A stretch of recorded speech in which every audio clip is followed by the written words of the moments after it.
بسم الله الرحمن الرحيم نحمده ونصلي على رسوله الكريم أما بعد قال رسول الله صلى الله عليه وسلم لا يأتي الحياء إلا بالخير وقال رسول الله صلى الله عليه وسلم في حديث آخر الحياء خير كله وفي رواية أخرى الحياء كله خير أو كما قال عليه الصلاة والسلام. Among the good characteristics of the heart which Allah subhanahu wa ta'ala has commanded us to bring to our lives, one such quality and characteristic is called haya. The English translation of haya is normally given as modesty, but this does not convey the correct meaning which is in line with the Quran and Hadith. Rather, the shari'i haya, the haya in the terminology of the sharia, in the terminology of the Quran and Hadith, refers to khuluqun yabathul abd ala ijtinab al-ma'asi. It's a trait of the heart which compels a person to stay away from Allah subhanahu wa ta'ala's disobedience. And what's the difference between our cultural haya, our cultural shame, and the haya which has been mentioned in the Quran and Hadith? The cultural shame, which is normally translated as sharam or haya, shame.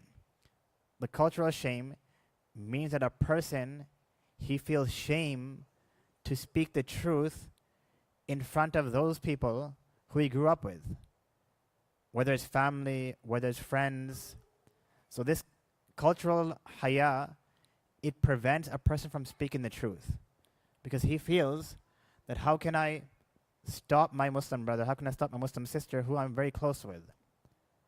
We're aunts, uncles, cousins, grandparents, perhaps even parents. And that haya acts as a barrier. Shame acts as a barrier. And a person just remains quiet. This is the essence of cultural haya. Whereas the shari'i haya, the haya in the terminology of the Quran and Hadith, which Allah subhanahu wa ta'ala instructs us to bring to our lives, this is that haya which Rasulullah sallallahu alayhi wa sallam has mentioned in the ahadith. And in essence, it means that a person abstains from every single haram act.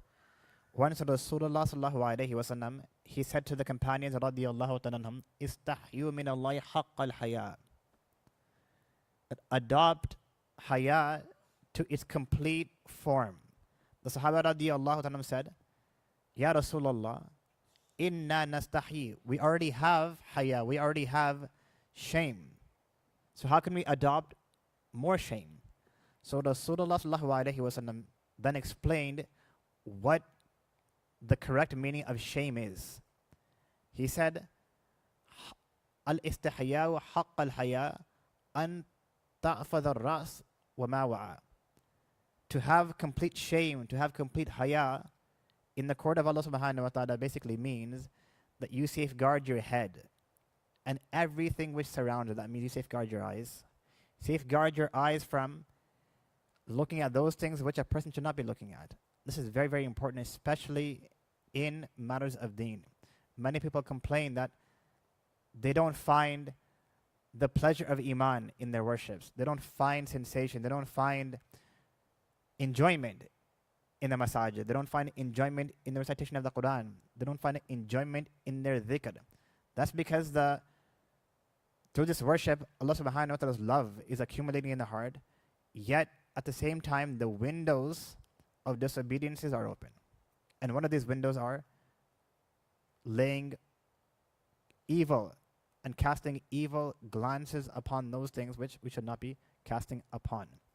So protecting the head and everything that surrounds it, protecting the eyes from haram, protecting the ears from haram, that means protecting the ears from listening to those conversations which Allah subhanahu wa ta'ala has prohibited us.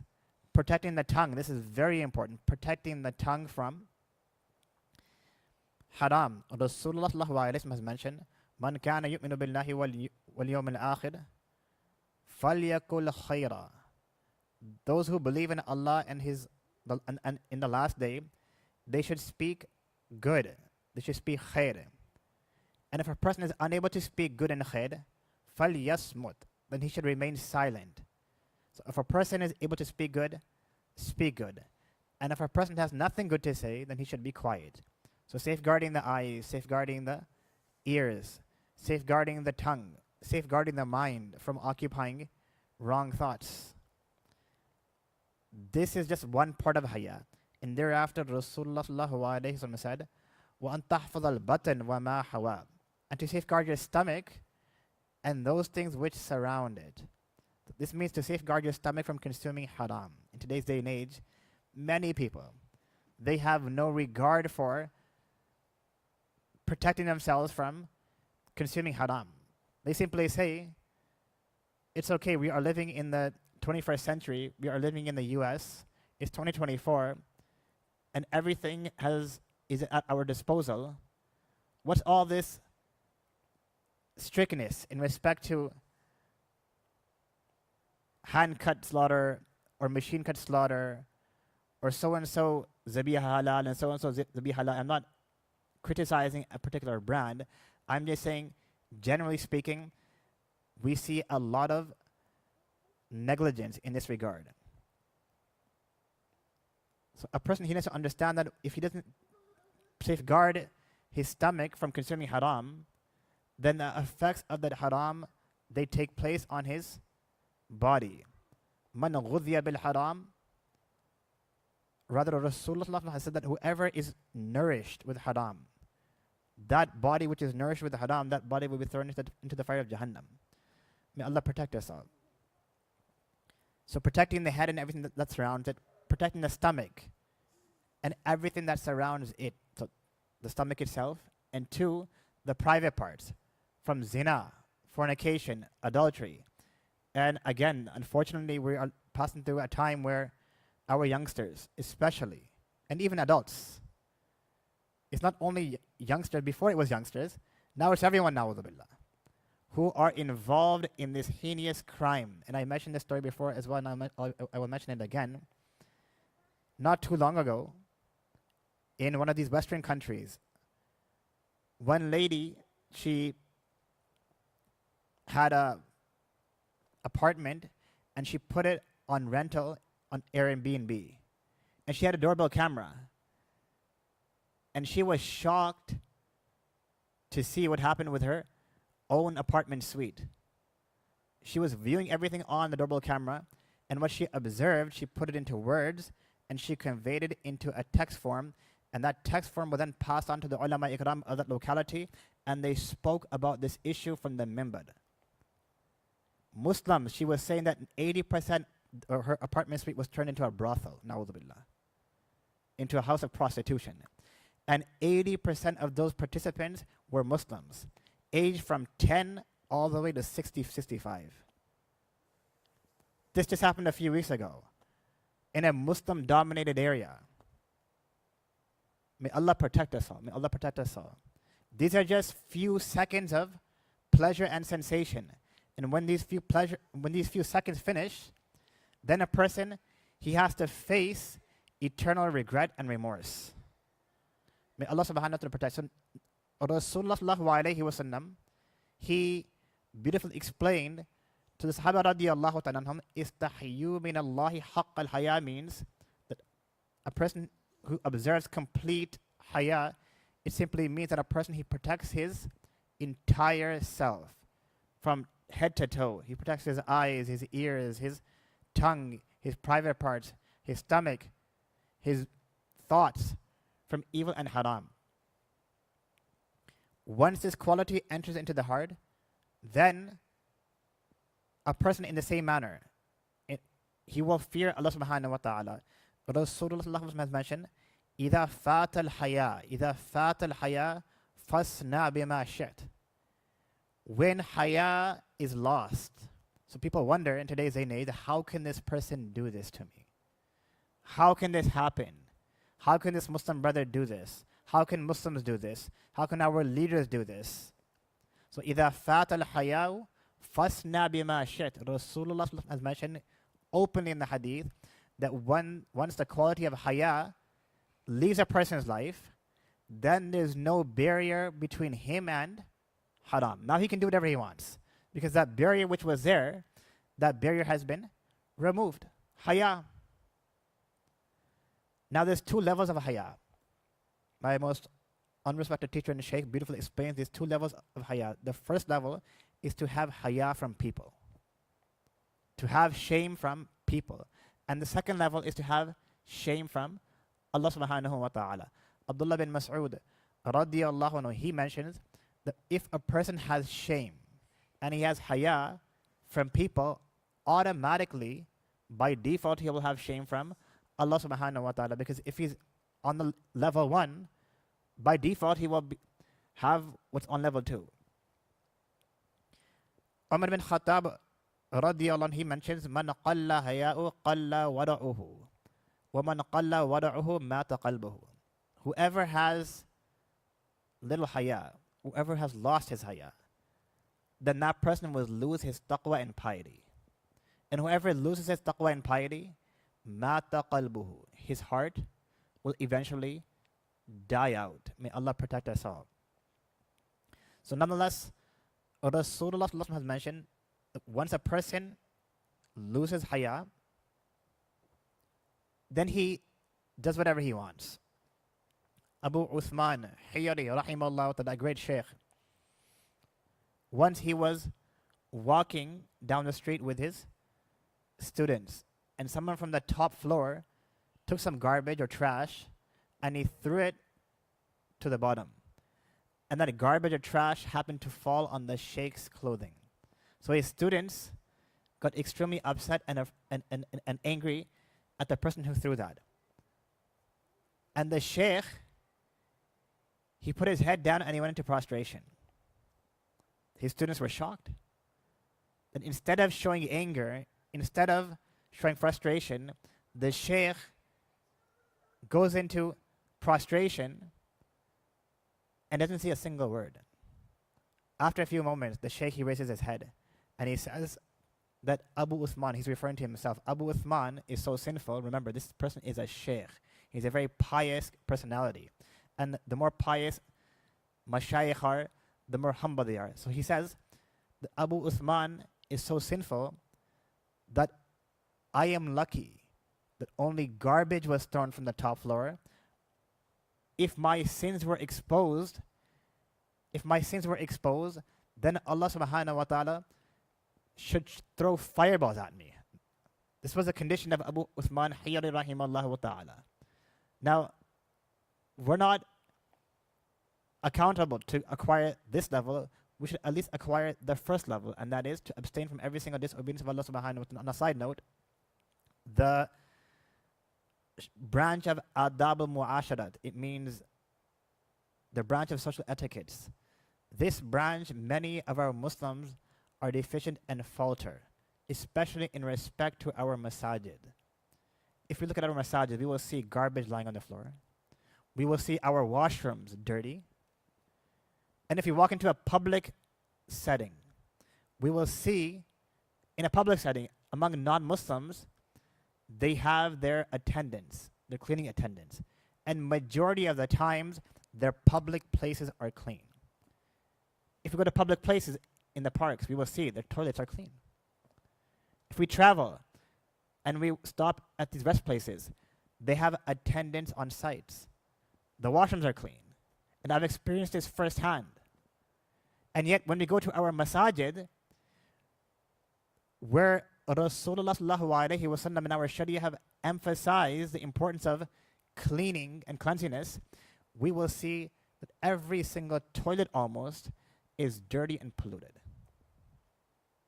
So this is a part of our Sharia, adab al-muasharat, etiquettes of social life, cleanliness.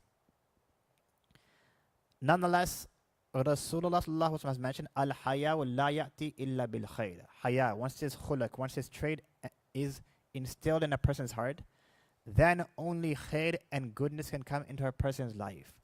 Al-haya'u kulluhu khair. Haya in its totality is khair and goodness. Al-haya'u shu'batun min al-iman. Haya is a branch of iman. It's a branch of iman. So iman has many branches, and one branch is haya. Al-haya min al-iman. Haya is a part of iman. If there's no haya, there's no iman. Abu Musa, rahimahullah wa ta'ala, when he would take a shower, look at his haya. He would take a shower in a dark room, so there's no light. And there's already isolation as it is because there's no one in that room. So it's just him and Allah subhanahu wa ta'ala. So Abu Musa rahimahullah wa ta'ala, he would scrunch downwards and he would not straighten his back. This means he would never ever stand up and allow his satr to be exposed because he's ashamed of standing in this condition before Allah subhanahu wa ta'ala. Look at Abu Musa's condition, rahimahullah wa ta'ala. And this is among the sunnah postures, that a person adopts the most concealed posture, even if he's by himself. So if a person is unable to scrunch downwards, then at least he should use a chair to conceal himself to the best of his ability. Abu Bakr radiyallahu ta'ala anhu, he says, when I would go to the washroom, I would cover myself with a cloth, despite this condition and despite this state demanding that a person uncovers himself. So he would cover himself. And Aisha radiyallahu ta'ala anha, she narrates that when me and the Rasulullah sallallahu alayhi wa sallam used to become intimate, never ever would a sheet not be found. At all times there would be a sheet covering us. So look at the haya of Rasulullah sallallahu alayhi wa sallam with people. So these are those people who had haya to this degree with themselves or with people. So imagine the condition of their haya with Allah subhanahu wa ta'ala. So if a person is so punctual in respect to his own self, imagine how punctual he will be with Allah subhanahu wa ta'ala. It is for this reason I will just mention one last point and then I will conclude inshallah. The ulama ikram have mentioned, if a person has haya, this haya will compel him to follow every single aspect of the sharia. This means, and I will mention one story, then the story just came to my mind right now. Sheikh Muhammad Ratib al-Nabusli, rahimahullah, a great Syrian scholar, he mentions this story. He says, there was a couple, a husband and wife, who were living their life as couples would live their lives. And the husband secretly had a second marriage. Now keep in mind, it is among the sunnah practices of Rasulullah sallallahu alayhi wa sallam that when a person is to be married, it should happen in the masjid, number one. And number two, that marriage should be announced. أَعْلِنُوا هَذَا النِّكَاحِ. Announce your marriages and have the marriage in the masjids. This is a sunnah practice. But those who opt for second marriages, many a times they do it with the intention of following the sunnah of Rasulullah, but yet they forget the other sunnah. They do it secretly. So doing something secretly is against the sunnah teachings of Rasulullah. People complain that my first wife will find out. It's going to happen anyways. It's just a matter of time. So nonetheless, the husband secretly married another wife. A short time after his second marriage, he passed away. Now, the first wife found out afterwards. Now, just imagine a first wife finding out about the secret marriage of her husband after his demise. Imagine how upset and angry and frustrated she would have become. So the husband passed away. He left behind inheritance. It should be that she would express her frustration and anger with the second wife by completely ignoring her and by completely violating her rights. But instead, she communicated with her. And she said to her that our husband left behind so-and-so amount of inheritance, and this is your share. This is your share. And the second wife, she was even more muttaqiyah. She said that your husband divorced me before his death. So he divorced me before his death, therefore I'm not entitled to my share. Can we do this? Can we do this? Haya demands that a person does this. But if there's no haya, a person will stay quiet on this end, and a person will stay quiet on this end. There's no fulfillment of any rights whatsoever. May Allah subhanahu wa ta'ala grant us this beautiful quality and this beautiful khuluq and trait of haya. And for this, there are three things which aren't needed. Number one, a person, he must abstain from every single haram action and carry out all the halal actions. This is called carrying out all the permissible action and abstaining from all the impermissible actions. And in order for this to become easy, a person must engage himself in the remembrance of Allah subhanahu wa ta'ala, because this is what creates that God consciousness. This is what helps him in this endeavor. And number three, he needs to adopt the company of the pious.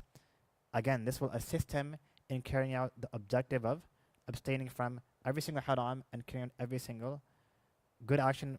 When he does this, when he's in this cycle, when he's in this system, then slowly, slowly his heart becomes cleansed, his heart becomes purified, and those good qualities now start to take form into his heart. And then he's able to do these things which we normally hear about.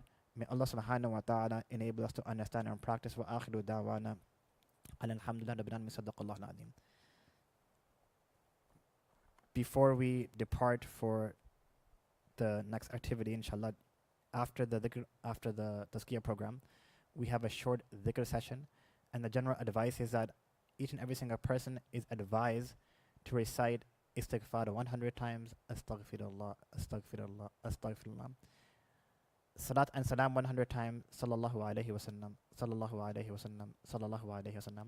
And the first part of the first kalima, la ilaha illallah, or the first part of the third kalima, subhanallahi walhamdulillahi wa la ilaha illallah wallahu akbar, 100 times.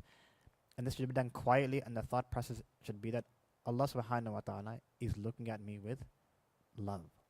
This is spiritual nourishment for the heart. May Allah subhanahu wa ta'ala enable us to understand and practice. Wa akhiru da'wana. Inshallah, after the